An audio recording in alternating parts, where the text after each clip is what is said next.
ডাকসু নির্বাচনের মাধ্যমে জুলাই প্রজন্মের বিজয় বলে মন্তব্য করেছেন ডাকসুর নবনির্বাচিত ভিপি সাদিক কায়েম। চূড়ান্ত ফলাফল ঘোষণার পর এমন প্রতিক্রিয়া জানিয়েছেন তিনি।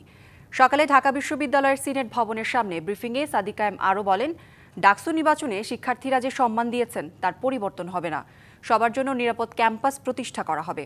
সব ধর্ম, বর্ণমত ও পথের শিক্ষার্থীদের নিয়ে একসাথে চলবেন তারা। নবনির্বাচিত জিএস-এস-এম ফরহাদ বলেন, এই অর্জন ঢাকা বিশ্ববিদ্যালয়ের সব শিক্ষার্থীদের। কোনো বিজয় মিছিল করা হবে না বলেও জানান তিনি।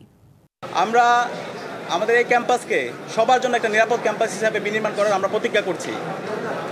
একই সাথে আমাদের এই ঢাকা বিশ্ববিদ্যালয়ের যেই ধর্মের, যে পথের, যে মতের, যে আদর্শের লোক না হোক না কেন, আমরা সবাই একসাথে কাজ করব। জিএস হিসেবে বিজয়ী হওয়া, জিএস হিসেবে নির্বাচিত হওয়া, এটা ব্যক্তি ফরহাদ কিংবা ছাত্র শিবিরের ঢাকা বিশ্ববিদ্যালয়ের সভাপতি ফরহাদের কোনো অর্জন না। এটা ঢাকা বিশ্ববিদ্যালয়ের সকল শিক্ষার্থীদের মতামতের ভিত্তিতে প্রদত্ত একটি আমানতের দায়ভার আমার উপর মূলত।